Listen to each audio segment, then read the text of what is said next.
visionary, revolutionary. I'm a visionary, revolutionary. What's going on, gang? It's your boy Camilo Salamander, and I am back with my stupendous co-host, KB the Mark. Cause I'm a fucking mark for this shit. Now, I'm gonna take a page out of your book, KB. How are you doing today? Everything that we do, we do it for the family. We do it for the family. So, last episode we told you guys that we're gonna have a discussion about who was the most force-fed superstar. Roman Reigns? No, I said that wrong. The Tribal Chief, Roman Reigns, or the man you cannot see, John Cena. Now, during Monday Night Raw this past week, we seen John Cena come back to celebrate his 20th anniversary, right? So, KB texted me at 10:02 p.m. and asked me a blasphemous question. He said, and I quote, "Is John Cena entire career just been cheap pop promos?" I said, "That's blasphemous." He said he's just curious. But I told him force fed and John Cena doesn't even belong in the same sentence. And then he said John Cena was force fed. And I said, no, that's your tribal chief. So we are here today to finally have this discussion. It got to the point where it was too much to text. And it got entertaining at one point.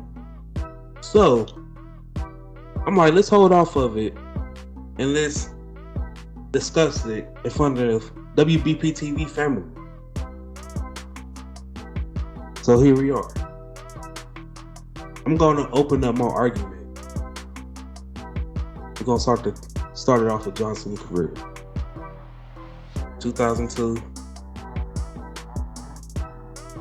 OVW,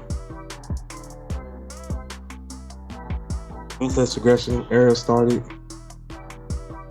He came out, generic superstar number 12, put on a McMarvelous match with a legend, Kurt Angle. Earned the respect of The Undertaker a few weeks later.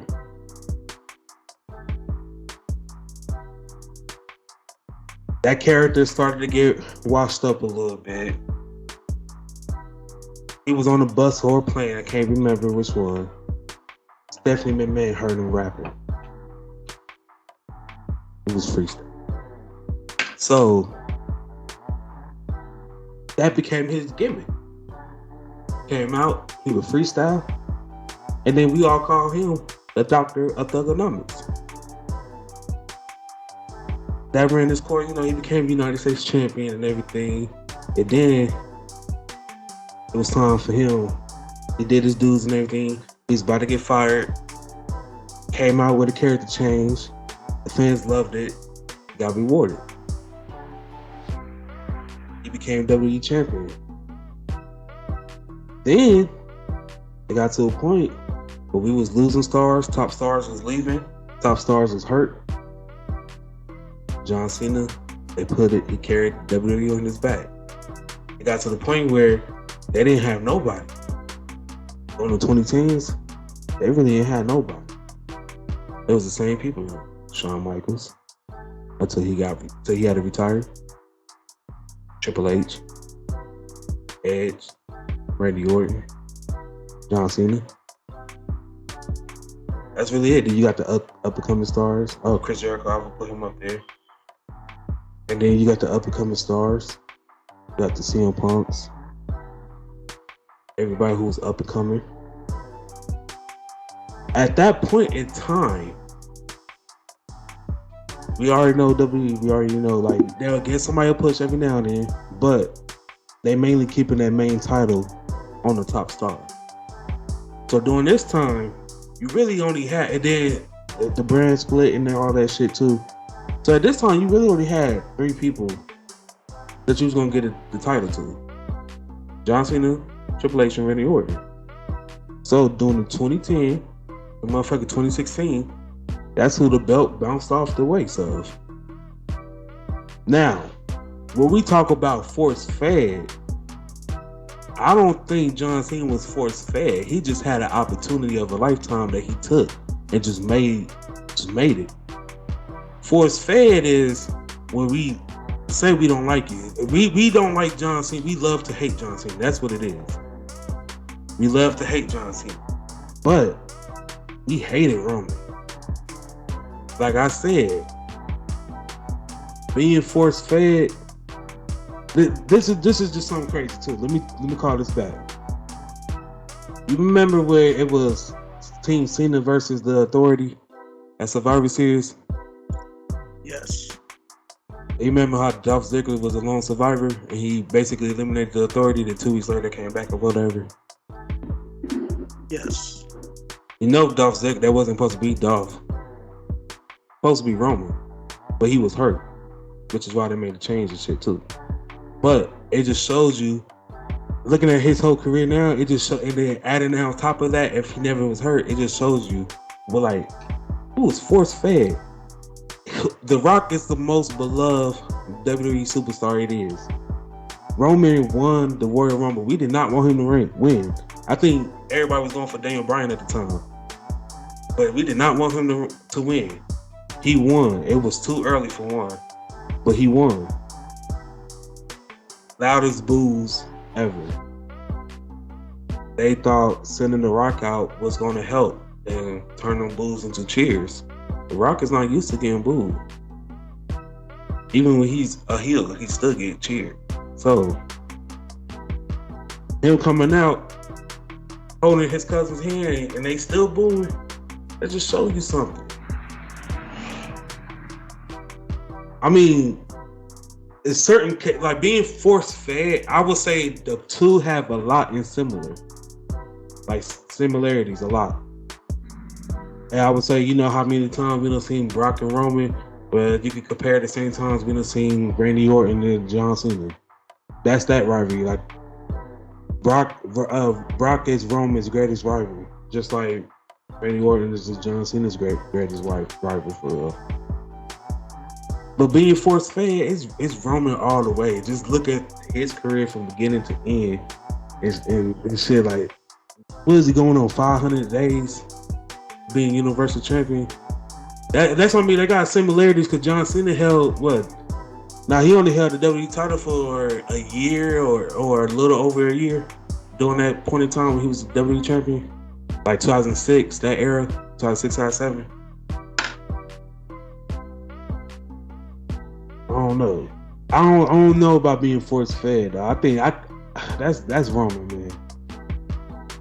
Everything points towards him, man. Just look like they was pushing him. At least when John Cena was getting pushed or quote unquote so-called force fed, he was ready.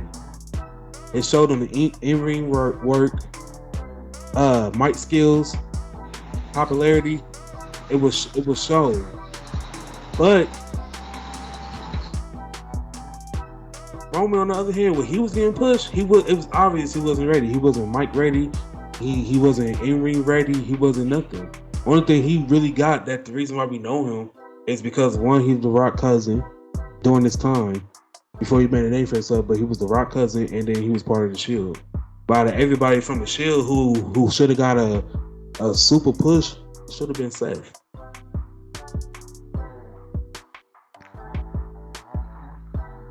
You done? Until some points you made, so I'm gonna hear your side, and then after I hear your side, then the argument can really start, because then both point of views is already established. There are a lot of similarities. I will give you that. That is absolute. Mhm. I like how you left out how I said it was both of them. Agreeing with you that Roman was indeed force fed. That's not debatable. We could argue his entire run up until he came. I would say until we can argue his run, his first run, all the way up until he went away with leukemia. Then he came back, but then the pandemic hit, so he left again. Then he came back as the tribal chief. So really, we can honestly say that's 80% of his run. He's been force fed. But let me say something right before you start. The only reason why we not considering this run to be force fed is because we've been begging for a heel Roman, and they finally gave it to us. So now that we like it, like if you think John Cena was force fed, it's probably because it was getting pushed. Something was getting pushed that you didn't like, which was probably because he was a babyface and he wasn't heel. Which was people arguing back then because he didn't turn heel at all when they thought he should have. Just like Roman, he was face this whole time. Then we wanted a heel run from him. Now that he turned heel, it's like we like it. It's like even though like certain shit is like getting overboard, it's like, but we ain't complaining for it because it's like we like it. This is what we've been begging for. So they giving us what we've been begging for. How can we complain? I think they making up for what they learned from Cena for keeping Cena babyface for so long. They making up for it and learned that they can't do the same thing with Roman. So that's why we got what we got now. I mean, it's deeper than that, bro. When WWE went PG, you knew who was going to carry the company. Mm-hmm. Yeah, there were going to be times where Randy Orton could sneak in there. There could be times that an Edge might sneak in there before he had to step away. Triple H, even though he was more on the downslide, he could probably sneak in there. But you knew who was going to carry this company. This company was geared towards children. Just because it wasn't, I mean, just because it's a different, it's, how can I say this? Just because it's pushed towards a different demographic doesn't mean it isn't force-fed. Yeah, it's force-fed to kids. Us adults who like professional wrestling, we know he's been faced too long. But he's bringing in a ton of money. It's the same thing with Bianca Belair. They're going to break a lot of people's hearts if they ever decide to turn Bianca Belair heel. But I don't think they will because she brings in a lot of money. And she brings in that women demographic and that little kids demographic who wants to be just like her when they grow up. So John Cena was indeed force-fed. He carried the company. You can still be force-fed and lead the company. I'm going to get off topic a little bit when you mentioned Bianca Belair. I tuned into NXT a little bit this week. And Lash Legend is nothing but NXT Bianca Belair. First off, Lash Legend is cold. Yeah, but like when that was honestly my first time like tuning in to NXT, at least pay attention to the first hour. And I'm like the way that's just the first person that came to my mind was like, geez, she NXT Bianca Belair. Listen, I like Lash Legend. I think she's a great talent on there who's constantly getting better in the ring. But you don't know what you've been missing. I mean, she pump kicked Nikita Lyons out of her chair. Yeah, and then you see her, she kicked the doctor out the frame. Doctor's sitting here giving a medical report. Goodbye. And then she just get to flapping her gums, talking about she's going permanently. And then she had to add the black girl magic permanently. Yeah, I'm like I gave the first hour a shot. The second hour, I don't know. I tuned off within 20 minutes in the second hour. But the first hour, I'm at least do that. I'm gonna try to slow my way into this, bring it into watching NXT 2.0. Did you see my guy Tony D'Angelo had the other guy sleeping with the fishes? Yes, I like the I also like the tag match with the Creed brothers. Yeah, that was pretty good. I like the storytelling that was like doing the shit. So I'm like, okay, it impressed me so far. Like at least they first hour is good. It's just they just need to work on that second hour and shit. Was Toxic Attraction in that first hour? I can't remember. I think like promos and shit, but I can't really remember. I think It was like a backstage some shit. Okay. But anyway, yeah. Continue. Beyond. Oh yeah. Okay. Yeah. So like I was saying, just because it's geared towards a different demographic doesn't mean it isn't force fed. John Cena. John Cena's great. And I don't want people to get the wrong perspective. Like, I don't want people to sit here and think like I don't like John Cena. I love John Cena. John Cena got WWE through a very, very shaky waters on more than one occasion. He's a phenomenal talent. To even now, if he was to go to Vince and say, Vince, I can give you a year-long run, Vince would throw the belt on him in a heartbeat. That's just how great he is. I just feel like there were times where he took opportunities away. Prime example, Rey Mysterio. That whole Monday Night Raw where Mysterio won the WWE Championship only to have to fight John Cena. Like, what are we doing? Rey Mysterio was a great heavyweight champion for the little time he had it. So you can't throw him one more bone and just let him carry this one. See, my thing is, when it comes to WWE, they're quick to keep the title on somebody who's stale, but they won't put it on somebody that the crowd likes, not even for like a month or two. Like, it's okay to do like a 2-month title change if you just want to add a different type of flavor to your division.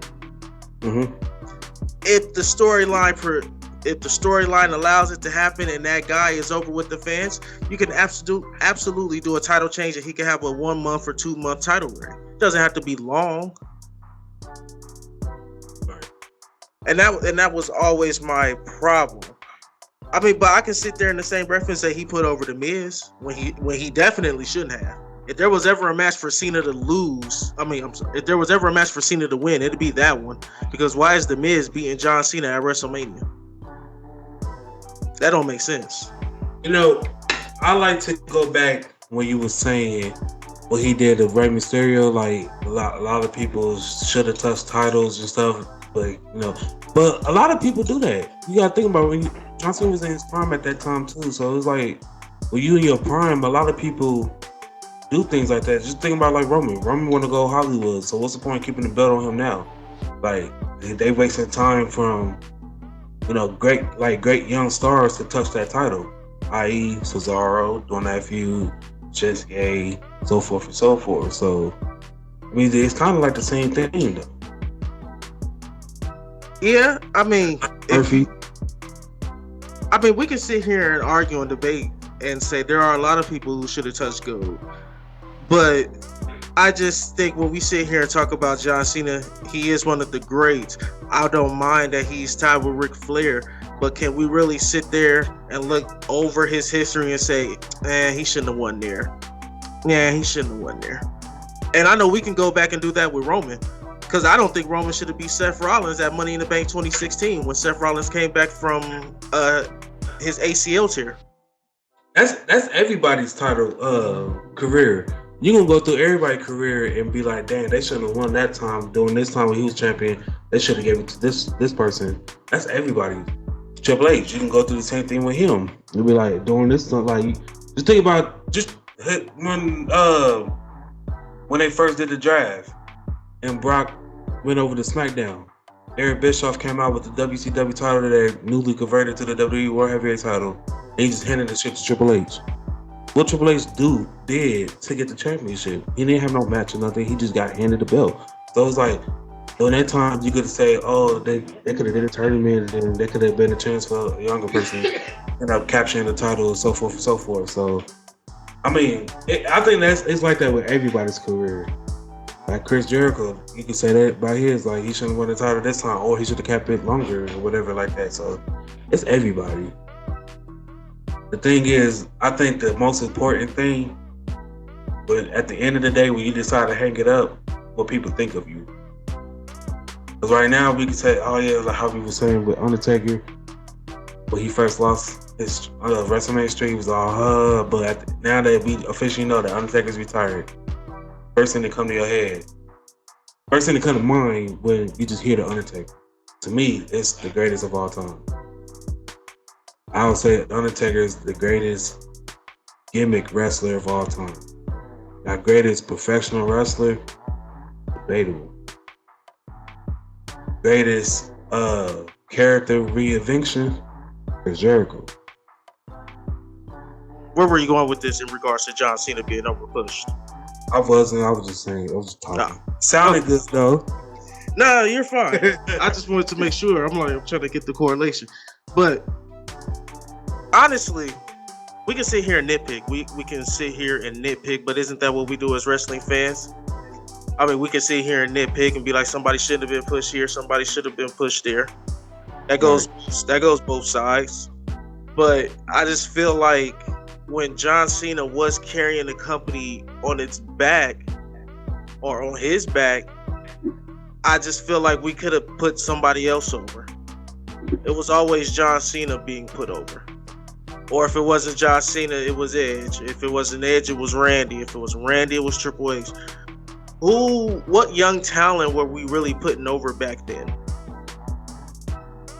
I mean, Dolph Ziggler and The Miz, they had just started to reach what they are now.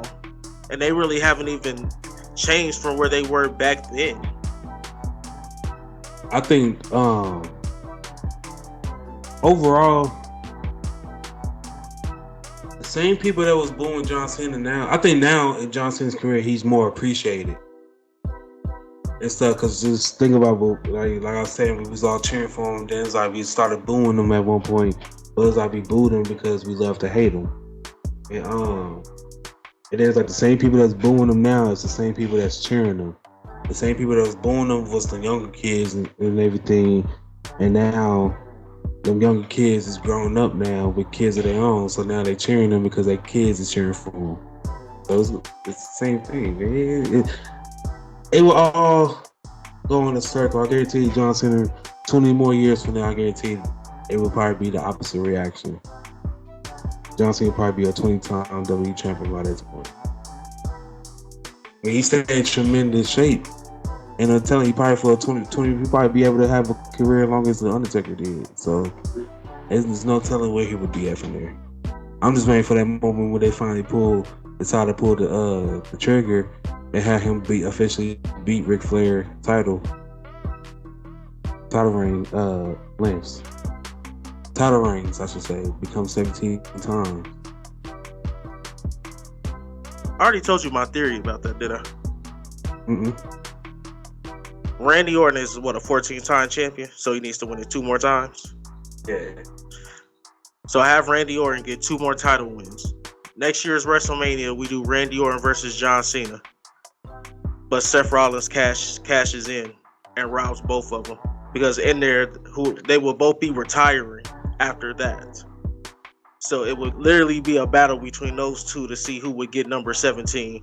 They would both retire, but instead you have Seth Rollins cash in, fuck it up for both of them, and they yep, and they ride off into the sunset. Nobody gets 17, and Seth Rollins is the biggest heel in the company once again. Or hear me out. If MJF does not sign a deal and goes to WWE, that is a great way to make him the most hated guy on the roster. Maybe just debut by fucking interfering in the match, causing a DQ at Mania. Nah, it'd just be better with a Money in the Bank cash in, so he could just walk off with the championship. And he's just, can you imagine 80,000 people booing MJF out of the arena because he stopped this fantastic match? They gotta be going on for at least 20 minutes. They both going out, so you gotta get them like I will take every match. I will see every match that they did, see their longest match. Like, all right, Cena, you never wrestled past 12 minutes. Randy, you never wrestled past 17. So I need y'all to go out there and give me 22 minutes. Oh, non-stop action. Don't leave it all out there in the ring, fellas. Do some shit like that, and then after like 22 minutes, then boom, do it. And we already getting this is awesome chance, all that shit, and then just end it, crush everybody's hearts. Now that would be that would be a moment for a lifetime. Yeah. The crowd would go nuts. I wouldn't even hit it. I wouldn't even have his music hit. He'd just be under the ring the whole time. He'd just be chilling under the ring, just waiting. Come out at the right moment, boom. Cash in. It had to be after. It depends on whose heart you want to break more. I feel like since it would be MJF, he would pin John Cena just to prove a point. And that's how he wins, pinning John Cena after Randy Orton reverses like an attitude adjustment into an RKO. Yeah, both they do that and they both on the ground. So you just cash in, like, they both, so he hit an attitude adjustment, but it was like into an RKO. So it's like, both of them still got impact. So you still got the impact of the attitude adjustment, and then John Cena got the impact of the RKO. So it's like, they both down for the count. And then MJF just slides in the ring. Boom, and then they announced it, and then he just do like the most heel shit. He just put his hands on both of them. Oh my goodness. And they both in the middle of the ring. And that would be like, especially if that's both of those retirement matches. Yes. Oh my goodness. 80,000 people would start booing. That had to be the main event. Because it'd be the one time in WWE where you'd be like, yeah, we're gonna allow them to throw stuff. Because we want to we gotta see how hated he is. So they have to throw shit in the ring. And have the Mania be in either St. Louis or Boston, in one of their hometowns. I say whoever's whoever city they in, that's the person who's got to take whoever the champion. That should be the city that they in at the time. This would probably be Randy, so they'd be in St. Louis, probably in the Cardinals or Stadium.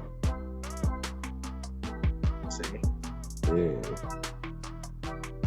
Hey, that'd be nasty though. Listen, but that MJF immediately the most hated person in all of sports entertainment. You set his heel run to be fantastic for the entirety of his WWE career. Man. Who's the guy? And you know what? He comes out on Monday. Old Coaster told me that I was going to be the question to an answer, or the answer to a question. That'd just be for the AEW marks who watch WWE. Then it'd be like, so who's the guy who retired not only John Cena but Randy Orton too? And all you just hear boo. They probably wouldn't even let him talk. Mm-hmm. He say that he probably just had to put the mic down and walk off. 5-minute promo, don't even say nothing. That's all you're saying. They're gonna boo you just like they did when Roman Reigns beat Undertaker. Oh, they booed him out of the arena. Yeah. He couldn't even get a word out. That's how. But John Cena and Roman Reigns, any more to say? They both been force fed. I think John Cena more than Roman. Well, I'm the opposite, so we already know. Guys, y'all go ahead and let us know in the comment section below. Who do you think was the most force-fed superstar? The Tribal Chief, Roman Reigns, or the 16-time World Champion, the man you can't see, John Cena? Let us know in the comment section below. Go ahead and let us know what side you agree with. Don't forget to like, comment, and subscribe to the channel. Push that notification bell to stay up to date with the channel. Now, once again, I'm Camilio Salamander. It's KB the Mark. Simply, we some fucking marks that loves sports entertainment. I started with nothing and came out a king. I've been the one that's been ballin' for rings.